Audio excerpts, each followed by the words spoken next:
I'm Josh Cooperman, and this is Convo By Design, with the second part of a conversation that aired on June 20th, 2022. It aired a day in advance of a Beverly Hills City Council meeting that was set to determine the correct or incorrect issuance of a Certificate of Ineligibility, and ultimately what would lead to the future of this property located at on one of the most famous residential streets in the world.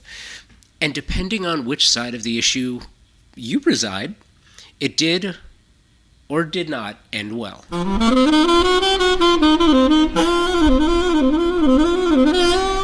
So I'm not going to rehash the issue because that has already been done. Everything that needed to be said was said. If interested, you can find the episode in the podcast feed or go to the show notes and click on the link to listen. The episode is pretty much the last chapter. This episode, rather, is pretty much the last chapter until I ultimately will report back to you with what will be built after this Carleton Burgess designed house is torn down. And I have no doubt that it will be torn down. I think that's pretty much a settled issue at this point. I'm also not going to relitigate this issue. It has already been done. And again, I will say, everything that needed to be said was said in a marathon city council meeting, a Beverly Hills City Council meeting. I'm going to play some excerpts from the meeting itself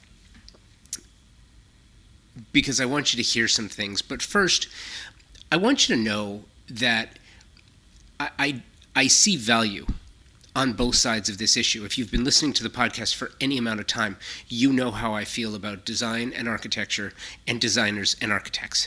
I love what they do. I love what they represent. I love the fact that they make our lives better. I love good design. I believe in it. I believe that homes are machines made for people, and they are there to serve us and the communities in which we reside. I believe in property owners' rights. If you spend the money to buy something and you follow the rules and you do it with transparency, you should have the right to do with that property what you wish.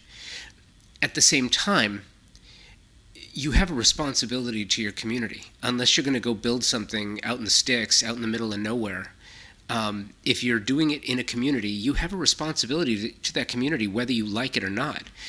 I also believe in preservation because it's culturally important.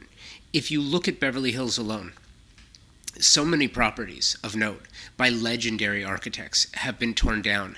And it's not because there was not a buyer for the property.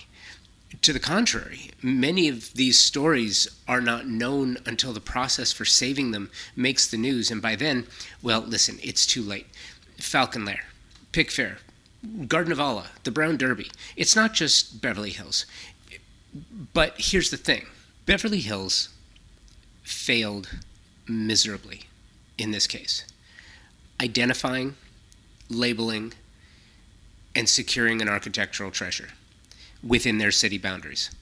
And this particular property is an architectural treasure for a litany of reasons, for a number of reasons. And again, I'm not going to relitigate it. If you want to go hear the whole story, you can go listen to the past episode, part 1 of this. But City Council, with the notable exception of Mr. Marish, John Marish, who was on that episode with Jamie Rummerfield of Woodson and Rummerfield's House of Design, as well as SIA, Save Iconic Architecture, the rest of the council seemed more interested in the minutia. They seemed more interested in meeting and rubbing elbows with Mr. Baker, and seemingly just interested enough as to avoid any political blowback. When it was, look, it's one thing to talk about it, but when the trucks come up and start destroying this home, all the people who live within the boundaries of Beverly Hills and surrounding cities who did not know that this was an issue. They're going to be up in arms. And listen, that's just how it goes. A side note relating to the historical issue. Beverly Hills will be allowing the demolition of a 10,000 square foot home within the majority, with the majority, if not all building materials, they're all going to make their way to a landfill. The environmental impact alone is significant. And again, is it really in the best interest of the community? There are so many issues to unpack here, and unfortunately we can't unpack them all, but what's important to note is 1001 North Roxbury Drive is not a teardown and was not a property that someone would just buy for the dirt to rebuild a dream home. This property has been lovingly maintained. It has a significant history in Hollywood lore. Jack Benny, Lucille Ball, Desi Arnaz, supposedly Esther Williams swimming in the pool in the backyard. This property has been published in shelter publications, of which you're going to hear attempts to tear it down and attempts to misappropriate what's important in architectural and design reporting. It's really interesting. In the process of trying to assure that this property was not listed as a significant property, well-respected shelter publications and websites were deemed nothing more than shills for paid stories to promote those who did the work. As we dig in a bit, you're going to hear segments from the City Council meeting of June 21st, 2022, and you're going to hear segments from over 3 hours of testimony and debate. Mayor Bosse and City Planner Ryan Gohlich explain how this got here in the first place. As you listen, note that this only happened because the property was sold and the new owners applied for a certificate of ineligibility to begin the process of potentially destroying the home. And I say potentially because as of this recording, the home has not been torn down yet, but I don't have any doubt that it will be, and that it will take place as soon as the permit's clear. Just a brief bit of background here and how we got to the council. Back in February of this year, we circulated to the Cultural Heritage Commission a certificate of ineligibility that included a historic assessment report submitted by the applicant's consultant, ESA, and that also included a peer review by the city's consultant, Jan Ostache of Ostache Consulting. Based on circulation of those materials to the Cultural Heritage Commission, we did not receive comments at that time, and on March 2nd, in my capacity as the director, I issued the Certificate of Ineligibility. Subsequent to the issuance of the certificate, Councilmember Murish requested that the certificate be brought forward to the City Council for discussion about whether to call the item up for a review by the Council. And on March 15th, the City Council held a discussion about whether to call the item up. That discussion was ultimately continued to April 12th for further discussion because at that time there were 2 previously unknown periodicals that were brought to the Council's attention. Those periodicals consisted of Lux Interiors and Design and also Architectural Digest Russia.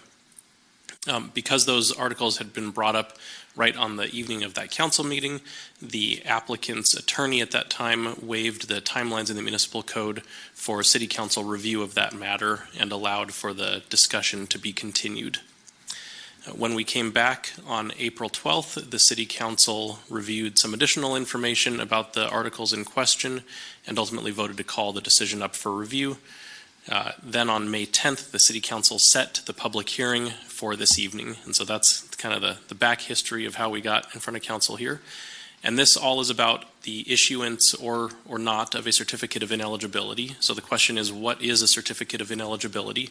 It is a determination by the Director of Community Development or the Cultural Heritage Commission, which would be the reviewer in the event that I declined to issue the certificate, regarding a property's eligibility to be locally landmarked.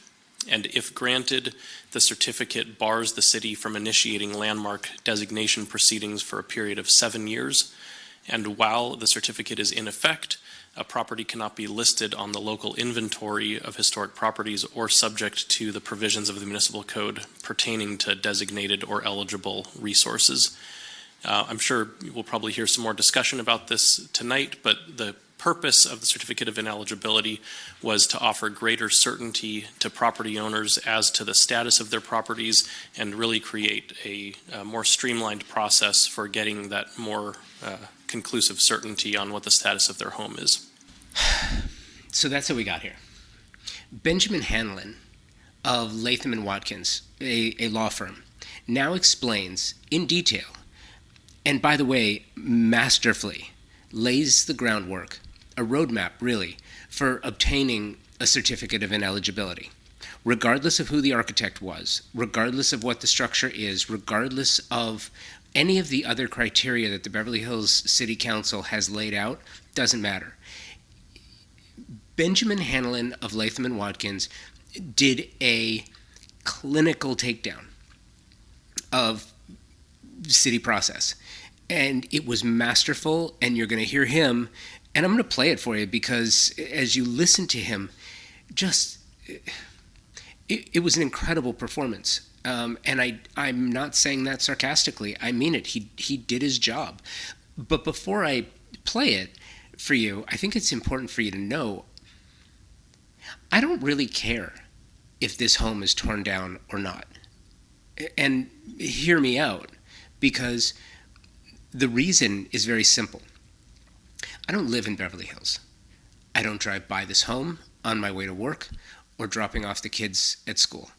I don't walk my dog by this home. I don't see it in any way, shape, or form, and because of that, this does not affect my life, and so it does not materially affect me if this home is torn down. Another erected, large gates installed. Look, if the new owners want to revive the Sheik's house in Beverly Hills, it still doesn't affect me personally. That's on one side. Knowing that this particular property is being destroyed, that is sad to me. But again, I don't live there. I am not part of this community. But it does affect the community of Beverly Hills, and it directly affects those who live, work, and visit. It's offensive, though, to hear the manipulation of facts and the minimization of significance.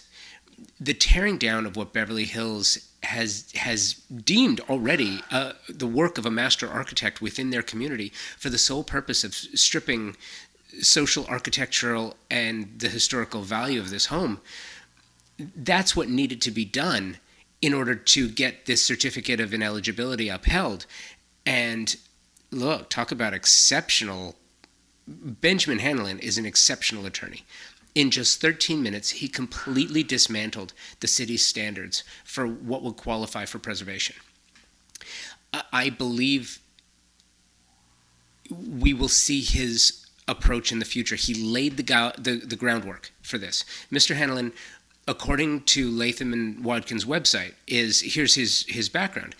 Quote, he practices in all areas of environmental law with a particular focus on major infrastructure improvements and California Environmental Quality Act litigation, governmental and administrative law, as well as matters involving local and state administrative and legislative decision-making.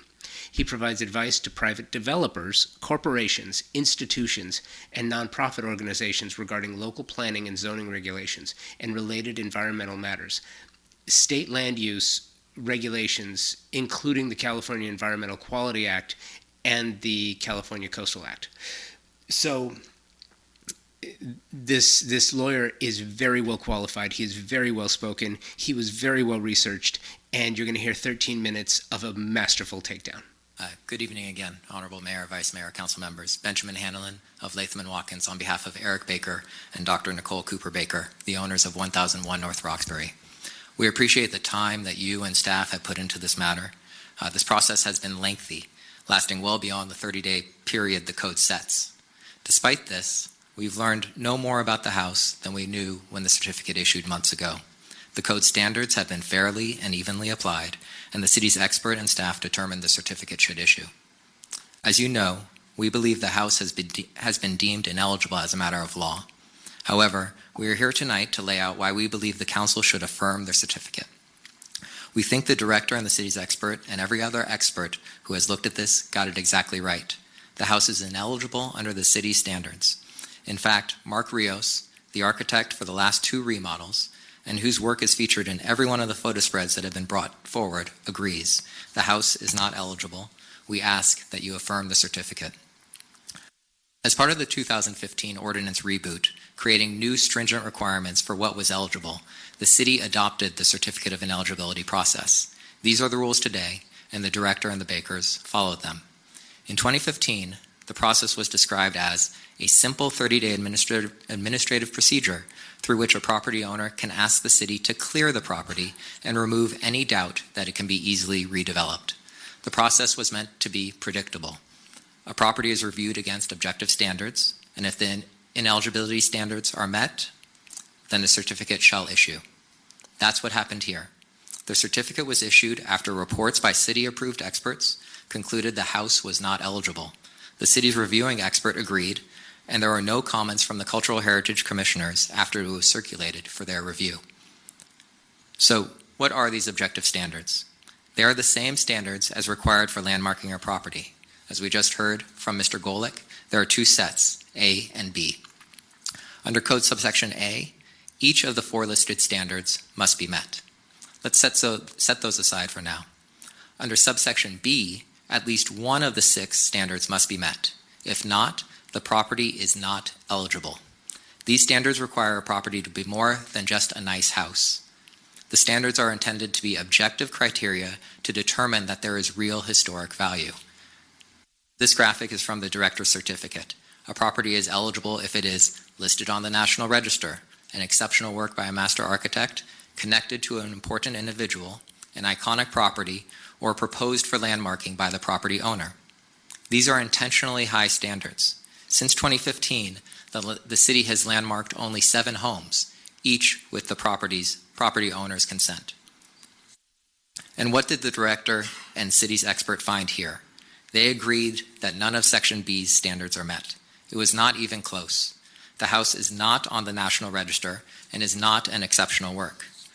No one of any importance, nationally or otherwise, lived there. The property is not iconic, and the owner has not proposed landmarking.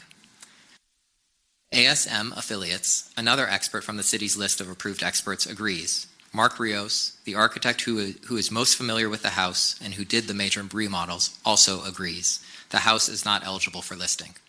So, begs the question, why are we here if this is so clear-cut? Well, in 2009, Mark Rios did a major remodel, and then Rios' firm sought publicity for this work. Some now suggest that these photographs of the furnishings and remodel qualify the house as an exceptional work by a master architect. Respectfully, that is not correct.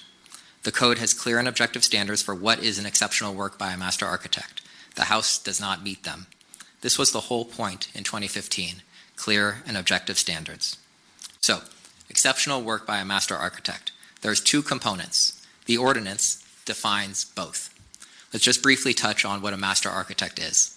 The code defines master architect as an architect of widely recognized greatness in the field of architecture whose individual genius influenced his or her age. Carleton Burgess, the homes builder, is on the city's list of master architects, but we submit he's not a real master architect. In 2014, the city's expert recommended removing Burgess from the list. Why? Well, he wasn't a licensed architect. He never won any awards. There are no scholarly works on him, and his work was never the subject of any articles. He was a developer. One of the articles before you tonight even describes the house as being built by, quote, an unknown local architect. Respectfully, Mr. Burgess was not an architect of widely recognized greatness whose individual genius influenced his age. That said, we recognize Burgess is technically on the list, but we thought this context was important as you consider the other factors. So, turning to exceptional work. We just saw this definition, and there's a lot here, not going to go through it. It's exacting and contains multiple components, all of which need to be satisfied. First, though, exceptional work has to be a remarkably superior example of architectural work that has been recognized as such by members of the architectural community. So there's two parts to this standard. First, the house must be a remarkably superior example of architectural work. Second, the architectural community has to have recognized it as such. Let's take the first part. The house must be a remarkably superior example of architectural work. In 2015, this standard was described as demonstrably exceptional work. The house isn't remarkable or exceptional. It is a common form of architecture across the city. We have found no publication that has described the architecture at all. In fact, there's not a single article about the architecture of this house. Therefore, we think the inquiry can stop there. The first condition hasn't been met. The second condition also fails. The second requirement is that the architecture's excellence must have been recognized by members of the architectural community. It has not been. There is no evidence anyone in the architectural community believes this is a remarkably superior example of architectural work. The code then goes ahead and lists the minimum standards for how the exceptional quality may be documented. There are 3 of them. Has it won a major architectural award? No, this house has not. Is there a substantive discussion in a monograph? No, this house has never been discussed in any monograph. In fact, there is no monograph on Carleton Burgess. He was not an architect. So that leaves us with the third point. Are there any qualifying articles on the architecture? Let's break this component down even further. The code sets, again, clear standards for what kind of articles qualify. First, they must include a substantive discussion about the architecture or photographically depict the architecture. Second, it must be in a qualified publication, a treatise or relevant trade magazine or other qualifying work. Third, the author must be a recognized expert in the field of architecture. And fourth, the piece cannot have been written by the work's architect, like a promotional or advertorial piece. An article must satisfy each and every one of these 4 standards. None of the articles that have been put forth before you today come even close. Go through each one in a minute quickly, but before I do, I just want to sum up.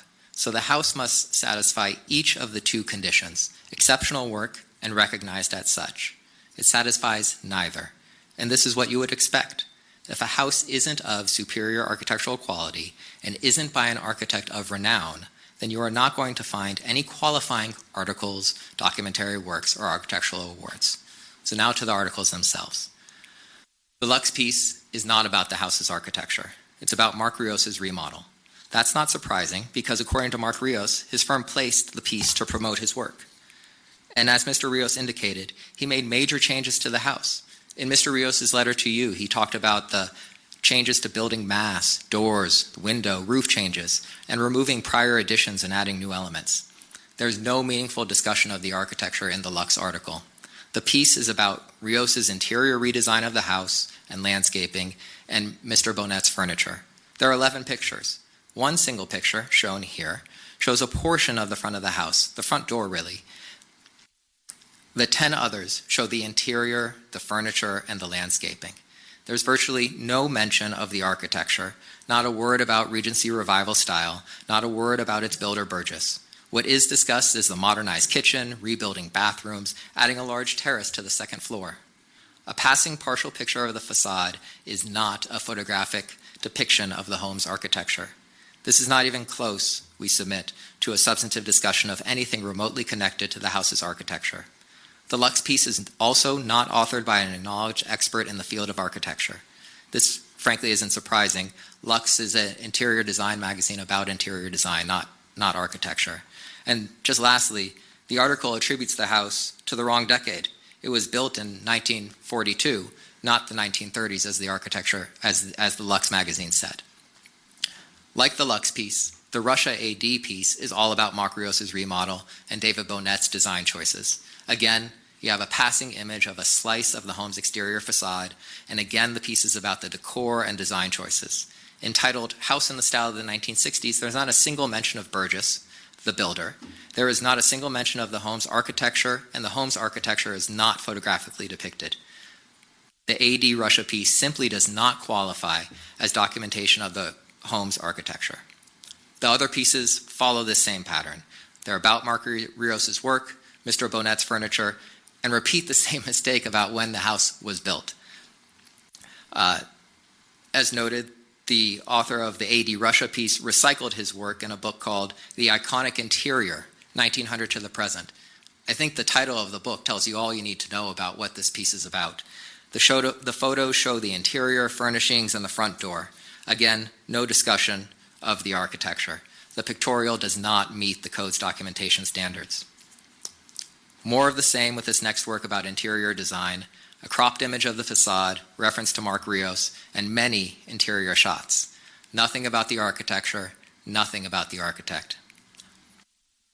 Lastly, some photos from the online website First Dibs. It's an online marketplace selling high-end furniture, jewelry, and fine art. So I don't even think it's an article or a publication, just a promotional blurb. But even if it were, it doesn't come close as well. A partial exterior shot, and again, dozens of shots of the interior.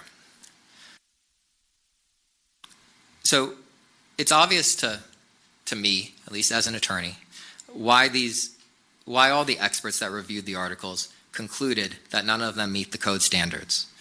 But to further confirm their conclusions, we asked Ms. Leslie Heumann what she thought. Ms. Heumann is an architectural historian with incredible expertise and over 45 years of experience in the field, including having co-authored this city's, the Beverly Hills Historic Resources Survey that was done in the mid-'80s. Ms. Heumann is on the list of approved cultural resource experts. Frankly, her reputation is unrivaled. We received Ms. Heumann's report late yesterday afternoon, and we have copies of it for you here. Ms. Heumann reviewed the articles discussed here tonight. She concluded that, quote, the publications do not satisfy the intent of landmark criterion B2 to justify the claim of an exceptional work of Carleton Burgess. And why not? Because neither the architecture nor its builder are substantially discussed. The focus is a recent renovation and interior design work. The builder, Carleton Burgess, is never mentioned. No information suggests the authors are acknowledged experts in the field of architecture. They appear to be generalists. Ms. Heumann, like the three other experts and staff, have it exactly right. The articles do not meet the code standard or intent, such as to justify a claim of exceptional work. So that was incredibly impressive. Next up are the words of architect Mark Rios. Here's what he had to say. Hi, I'm Mark Rios, an architect and a landscape architect. I would very much like to be with you in person tonight, but I'm at the annual AIA meeting of architects in Chicago. I'm here tonight on my own behalf, not as a representative of any client. I'd like to discuss the potential historic status of 1001 Roxbury Drive, which I understand you are discussing tonight. I've had a very long history with the property. I've had the unique opportunity to work with two separate owners, David Bonnet and subsequently Lisa and Josh Greer, for a full remodel of the property. All the articles that have been presented tonight were about my work on the property. I hope all of you know from our past work in Beverly Hills that I'm an avid supporter of architectural historic preservation. I can fondly list the historic buildings we've helped to preserve and restore within the city. And we're going to continue to work and protect and add to the city's important architectural resources. When we started working on this property almost 15 years ago, my office did our own research and found there was nothing significant about the original house architecture and realized it was a typical LA house which had really just evolved over time based on its owners without any original architectural position or pedigree. We worked at that time to edit, to modify, to change, to delete, to clean up both the exterior and the interior of the house to give it its sense of completeness and balance and order and symmetry. We accomplished our goal of giving the house dignity where it may not have originally existed. We also spent significant effort looking at the site during that initial remodel, the result of which I believe may also contribute to the misconception that this is an historic property. The prominent, highly visible front and side landscape was highly edited and simplified to create an illusion of stately grandeur and elegance, and I think we succeeded. Lux Magazine, Architectural Digest, and all the other pieces were documentation and celebration of the interiors and decoration, and especially of David Bonnett's unique furniture collection, not a commentary or validation of any part on the architecture. They made no reference to the architecture or any discussion of the original builder or architect. The articles really have nothing to do with historic preservation of the house. Our communications PR team worked with Lux to place these articles as marketing for our firm. The second remodel project at 1001 Roxbury was for Lisa and Josh Greer. They really loved the site, the location, and the overall layout of the house. Most of our prior remodel of the exterior was retained. However, the entire interior space was reconceived and remodeled. This house was never the result of an overall singular architectural idea. Rather, it's become a perfect example of the evolutionary nature of a house, especially in Beverly Hills and Los Angeles, much like a movie set. In conclusion, I absolutely support the designation and protection of valuable architectural resources within the city of Beverly Hills, but 1001 Roxbury is not one of them. Thank you very much. Quote, providing dignity where it might not have otherwise existed, end quote. Mr. Rios talked about, quote, our communications PR team worked with Lux to place these articles as marketing for our firm, end quote. I gotta be honest, I am so confused by this because I believe in the editorial integrity of shelter publications like Lux. I think what he said is insulting to them, to their editorial staff, and to their editorial team. And if I were them, I would be disturbed by that, to think that the only reason something was published is because they sent a letter to the editorial team through their internal PR communications team promoting a work. And by the way, if the work wasn't important, would Lux have published it? I don't think so. I think it's disingenuous. I think it's insulting to Lux, and I hold Lux in high regard. And I think their editorial team is fantastic. And I find it truly troubling to think that a communications and PR team of an architecture firm is guiding the editorial to be a promotional tool specifically for Mr. Rios's firm. I don't understand that, and I was honestly a little shocked to hear him say it.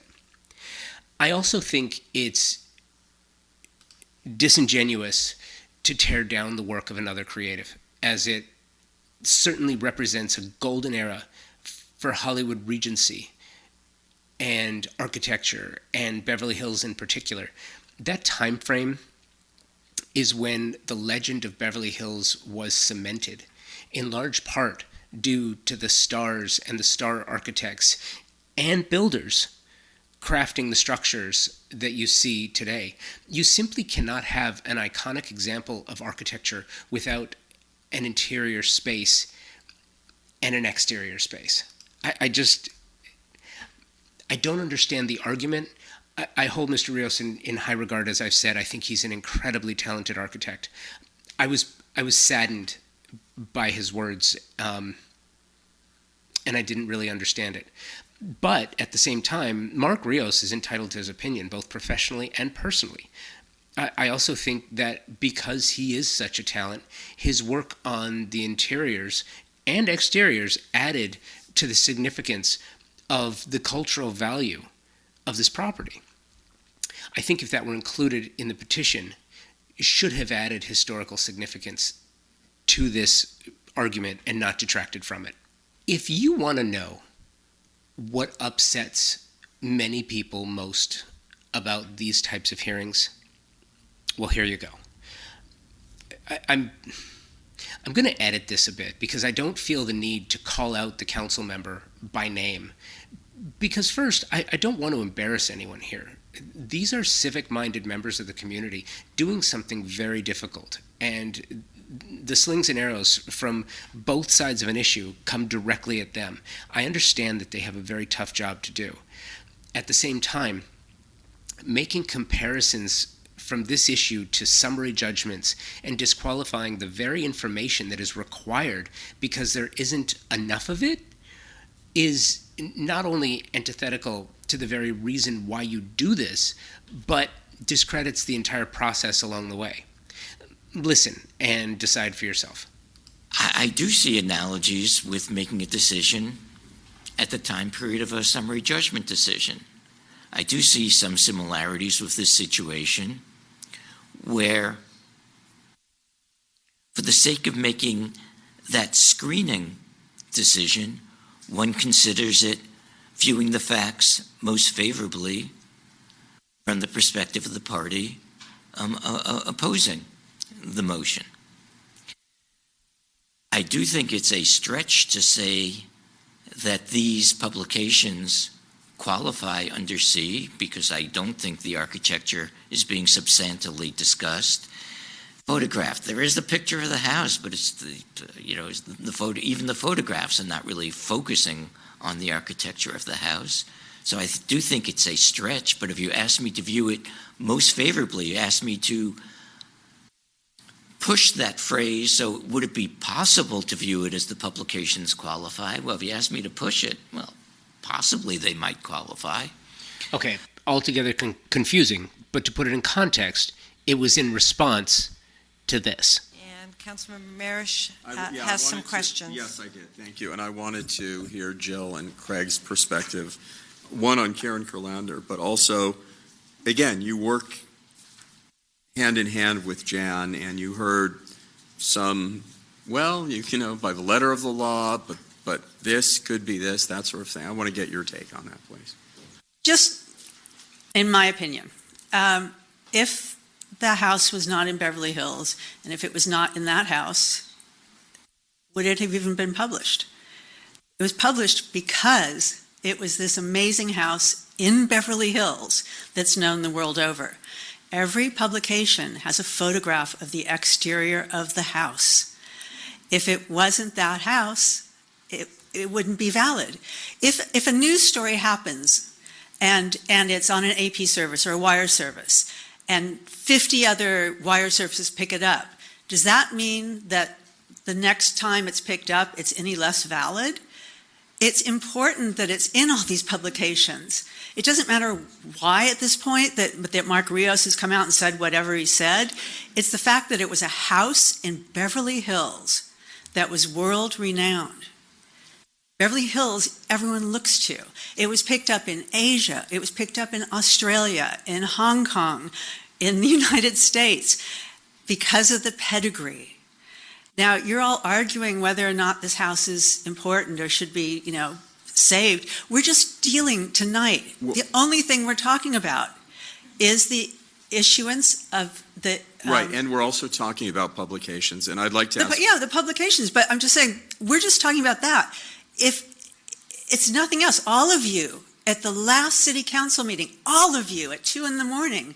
said, we love this house. We want to save this house if it meets the criteria. Right, and we heard from the mayor, let's not be emotional about it, even though we're emotional about our community, but we've also heard about plain reading, and I'll ask probably Craig, because he's the lawyer, just point blank, wouldn't the plain reading suggest that you can't issue the certificate because there are 2+ publications? End of story. That also That's show for the Craig. exterior of the house. Go ahead. So, I mean, I think there seems to be an agreement, even between Ryan and the commissioners and Jan, that the publications meet the facial language of the ordinance, of the statute, the definition. What's happened is that Jan is interpreting it, and Ryan's interpreting it in a way that, well, we think there has to be something more. There has to be some connection between the architect or the architecture and the publication. So, and I respect that because that's their jobs.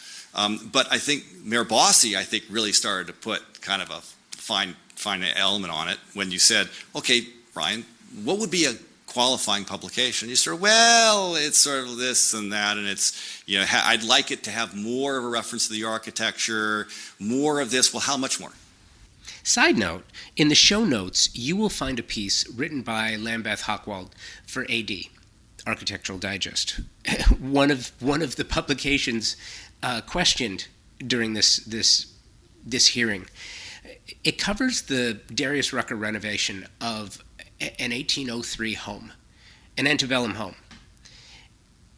This piece online shows 5 images, and only one is of the exterior. Very much the same, like the exact same issues pointed out by all looking to devalue 1001 North Roxbury, yet the point of the article is about the betterment of a historical property by what is done to it later in its life.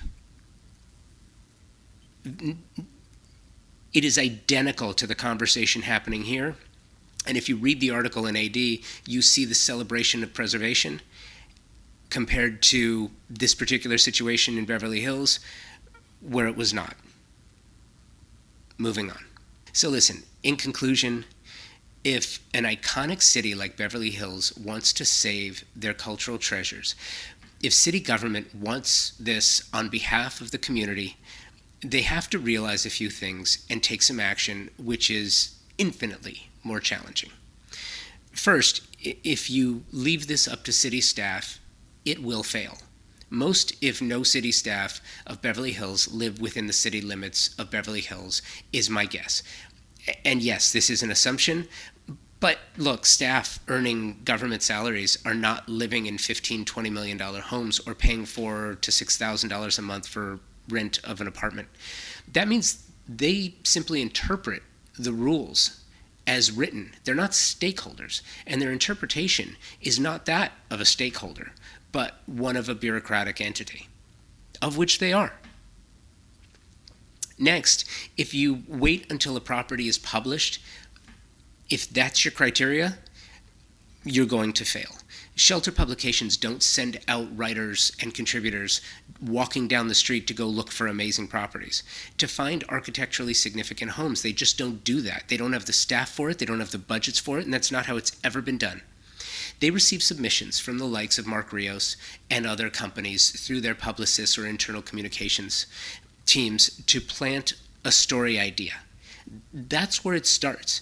Then it's up to the editors and contributors to decide if it's something that they want to write about. And look, nowadays, magazines' budgets have been slashed. Their staffing has been slashed. They don't have as many writers. The writers don't get as many words. They don't get as many stories. Editorial has been significantly cut. And if you listened to the remainder of the meeting where they bashed websites that contributed, you can't succeed. No publication is going to just publish your most significant architectural properties on their own. To make that work, the first thing you have to do is throw out that criteria, because in all honesty, it's just silly. As is the fame of the individuals who live there, because the fame of the individuals who live in a home has absolutely nothing to do with the significance of the architecture. That too is absolutely ludicrous. It's ridiculous. Fame is subjective. Is it only stars of stage and screen, not industry? Will the Bakers' soon-to-be designed new home at 1001 North Roxbury Drive be designated as architecturally significant? Because I have no doubt that the structure will be designed by an amazing and highly published architectural firm. I'm sure of it. And I am also sure that the interior design will add to the architecture, as it must. Perhaps Mr. Rios will be the designer of this project as well. It could be his third round of 1001 North Roxbury. This is purely speculation, but if so, or a firm like his with an internal communications team as skilled as his, they will get the story published. And further, Eric Baker is a titan of industry as the founder of StubHub. He and Dr. Baker have been well published now as the owners taking 1001 North Roxbury Drive down. These are things you just can't do, City of Beverly Hills, because now you're making the story. This will get published. So if in 30, 40 years somebody wants to tear down the Baker's property that they're going to potentially build in this space, they can go back and look at all the publications, including maybe podcasts will be included in the criteria, and they can listen to this episode. And yeah, it was talked about. That would meet your criteria. It's silly. You just can't do that. If you do, you will fail. Here's what you can do, Beverly Hills. First, establish a registry of every property built in Beverly Hills before 1970, because that's the already established date that you have. Then make a rule that no architecture can be considered until after it achieves a certain age. 1970 to 2022 is 52 years. Make it 50 years, the number of years for consideration. What have you paid for consultants to debate this issue? Why don't you spend the money on making it work? This is like spending money on security consultants to discuss ways to make something safer versus hiring a well-respected company to install a tried and tested security system. Other municipalities have tried and true methods for doing this. Did you reach out and ask anyone else? Cornell University, for example, offers a course in this. Why are you cobbling together your own system for this? Because if you do, you will fail, as you have thus far. If you want to make this work, go look at what other municipalities are doing and copy it. The next is cross-tabulate that list of residences against the list of your 150 master architects.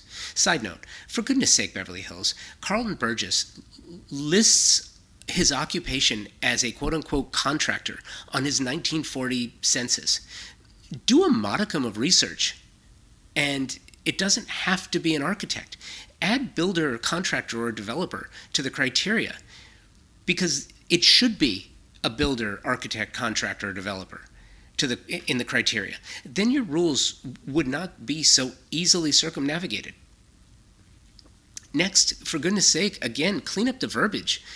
For the amount of time you spent discussing your views, you could have solved this by clarifying the issue itself. To say something is quote-unquote exceptional, exemplary, or otherwise flowery language only opens the issue up to endless debate and disagreement due to subjectivity. Make it simple. The property is architecturally consistent with other works of the master architect within the city limits of Beverly Hills. This does a few things. As is the case with Wallace and F., it eliminates an experimental project like his bubble house in Pasadena from contributing to a situation where there might be an anomaly. It also limits the subjective nature of the work to that which resides within the city boundaries and is consistent with the architect's work. That's an easy debate because that's objective, not subjective. It just limits the subjective nature of the work to that which, again, resides within city boundaries. This also gives prospective buyers the confidence. The homeowners have now the confidence to know what they're getting into or not. I think it's unfair what the Bakers were put through. I do. I think I'll hold that comment for another day. I think it could have been presented in a better way. I think maybe they could have found another property that wasn't as significant to tear down and potentially tear down and build something else. Anyway, moving on.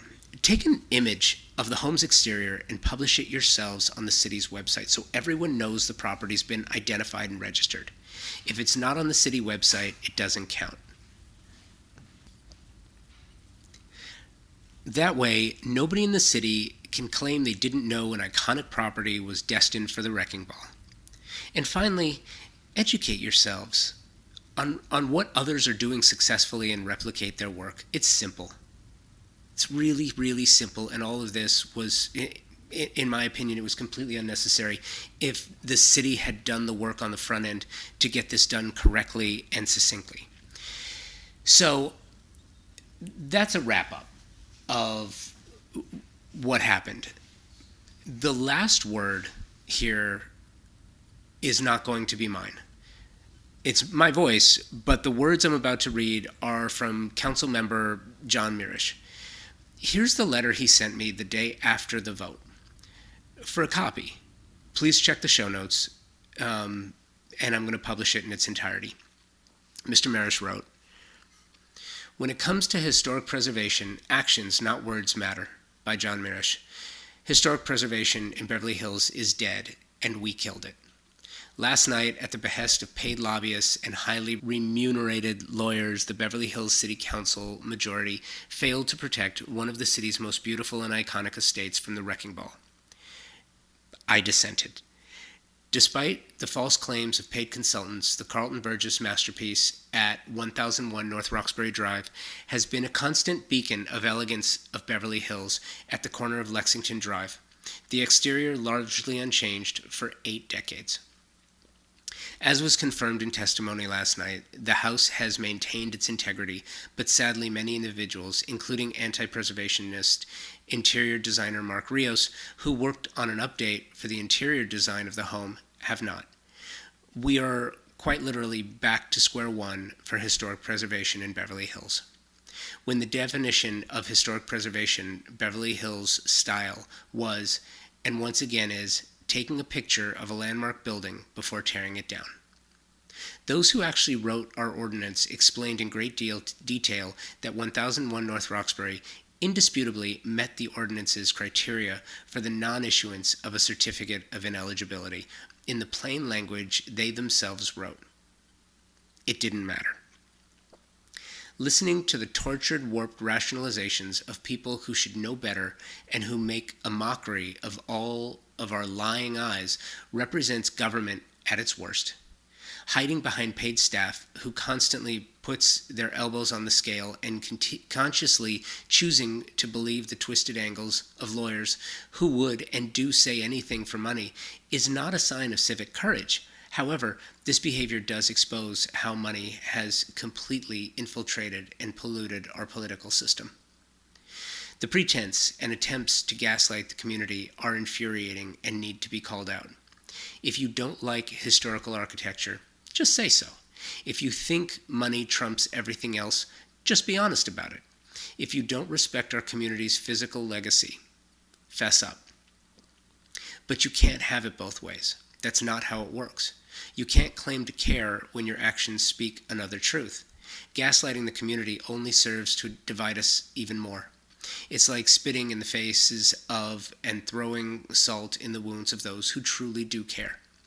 Each time we lose a building like 1001 Roxbury, a mosaic piece that is so irreplaceable and so integral to the fabric of our community, is like losing a piece of our collective soul bit by bit. It's nothing short of heartbreaking for the community, but at least there were many voices in the night who valiantly went on record to say, this is wrong. It can't always be about the money. Our community matters. Many thanks to Craig Corman, Jill Collins, Linda and Jerry Bruckheimer, Allison Martino, Diane Keaton, and the scores of others who stood up last night to speak truth to power and truth to money. You get it. You give us hope that one day, perhaps, we will be able to value, respect, and honor our architectural legacy with more than crocodile tears, in a matter that actually means something. Until then, rest in peace, 1001 North Roxbury. Rest in peace, community over cash. Rest in peace, historic preservation in Beverly Hills.